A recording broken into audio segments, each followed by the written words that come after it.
ಅದು 2-3 ವರ್ಷದ ಸಂಭ್ರಮವಲ್ಲ, ಬರೋಬ್ಬರಿ 33 ವರ್ಷಗಳ ಸುದೀರ್ಘ ಸಮಯದ ತಮ್ಮ ಪೂರ್ವಜರ ಪರಂಪರೆಯನ್ನ, ಇತಿಹಾಸವನ್ನ ಇನ್ನೊಂದು ತಲೆಮಾರಿಗೆ ವರ್ಗಾಯಿಸುವ ಸಮಯ.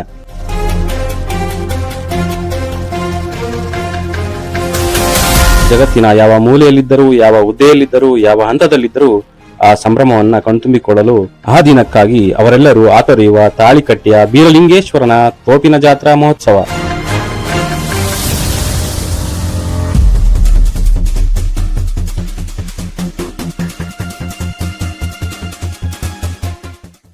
ಅವರು ಜಗತ್ತಿಗೆ ಸಮಾನತೆಯ ಮಾರ್ಗವನ್ನು ಬೋಧಿಸಿದ ಕನಕದಾಸರ ಸಂತ ಪರಂಪರೆಯ ಹಾಗೂ ಬ್ರಿಟಿಷರ ವಿರುದ್ಧ ಸ್ವಾತಂತ್ರ್ಯಕ್ಕಾಗಿ ಹೋರಾಡಿ ಮಡಿದ ಕ್ರಾಂತಿವೀರ ಸಂಗೊಳ್ಳಿ ರಾಯಣ್ಣನಂತಹ ವೀರ ಪರಂಪರೆಗಳ ಕುಲದವರು.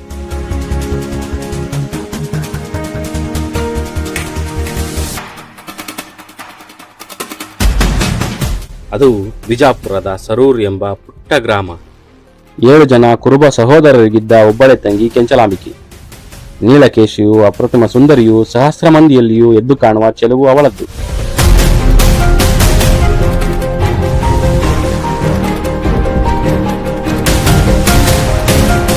ಇದು ನವಾಬ ಸಾಮಂತನ ನಿದ್ದೆಗೆಡಿಸಿತ್ತು. ಅವನ ಬಲವಂತದ ಮದುವೆ ಆಮಂತ್ರಣವನ್ನು ಧಿಕ್ಕರಿಸಿ ಕಾವಲಿಗಿದ್ದ ಸೈನಿಕರ ರುಂಡ ಚೆಂಡಾಡಿ ಭೀಮಾ ನದಿಯ ಪ್ರವಾಹವನ್ನ ಕೆಂಚಲಾಂಬಿಕೆ ತನ್ನ ಭಕ್ತಿಯಿಂದ ಶಾಂತಗೊಳಿಸಿ ಅವಳು ತಲುಪಿದ್ದು ತಾಳಿಕೋಟೆಗೆ.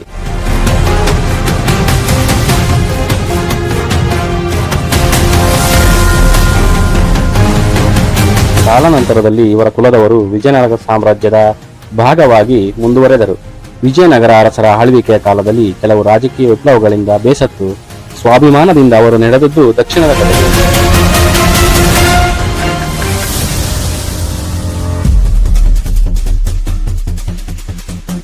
ಬಂಕಾಪುರದಲ್ಲಿ ಕೆಲ ವರ್ಷಗಳ ಕಳೆದು ಆಲುಮತದ ಪುರಾಣವನ್ನ ಬರೆಸಿ ಕೆಂಚಮಠದಲ್ಲಿಟ್ಟು ಅವರು ನೇರವಾಗಿ ನಡೆದದ್ದು ಈ ಗ್ರಾಮಕ್ಕೆ.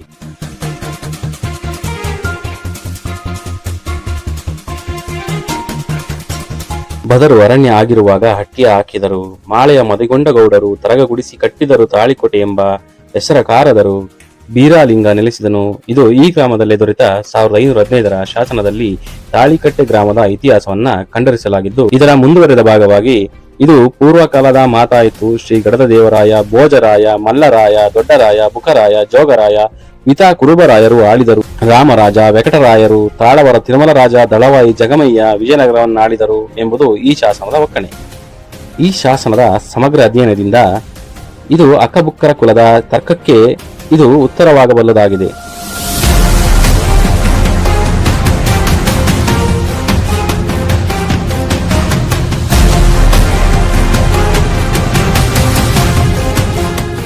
ಇಂತಹ ಐತಿಹಾಸಿಕ ನೆನಪುಗಳನ್ನು ಇನ್ನೊಂದು ತಲೆಮಾರಿಗೆ ಪರಿಚಯಿಸುವ ಸಲುವಾಗಿ ತಮ್ಮ ಬಂಧು ಬಳಗವೆಲ್ಲ ಸೇರಿ ಸಾವಿರಾರು ಚಾಟ್ಗಳನ್ನು ನಿರ್ಮಿಸಿ ತಮ್ಮ ಪೂರ್ವಜರ ಜೀವನ ಶೈಲಿಯನ್ನ ಮರುಸೃಷ್ಟಿಸಿ ಹಳ್ಳದ ಜಂಗಮ ಹಾಗೂ ಸುತ್ತಮುತ್ತ 7 ಪಾಳೆಪಟ್ಟದ ಬೀರ ದೇವರುಗಳನ್ನು ಆರಾಧಿಸುವ ಏಕೈಕ ಐತಿಹಾಸಿಕ ಹಬ್ಬ ಅದುವೇ ಬೀರಲಿಂಗೇಶ್ವರನ ತೋಪಿನ ಜಾತ್ರಾ ಮಹೋತ್ಸವ. ಈ ಐತಿಹಾಸಿಕ ಸಂಭ್ರಮಕ್ಕೆ ಸಾಕ್ಷಿಯಾದ ನಾವೆಲ್ಲರೂ ಧನ್ಯರು.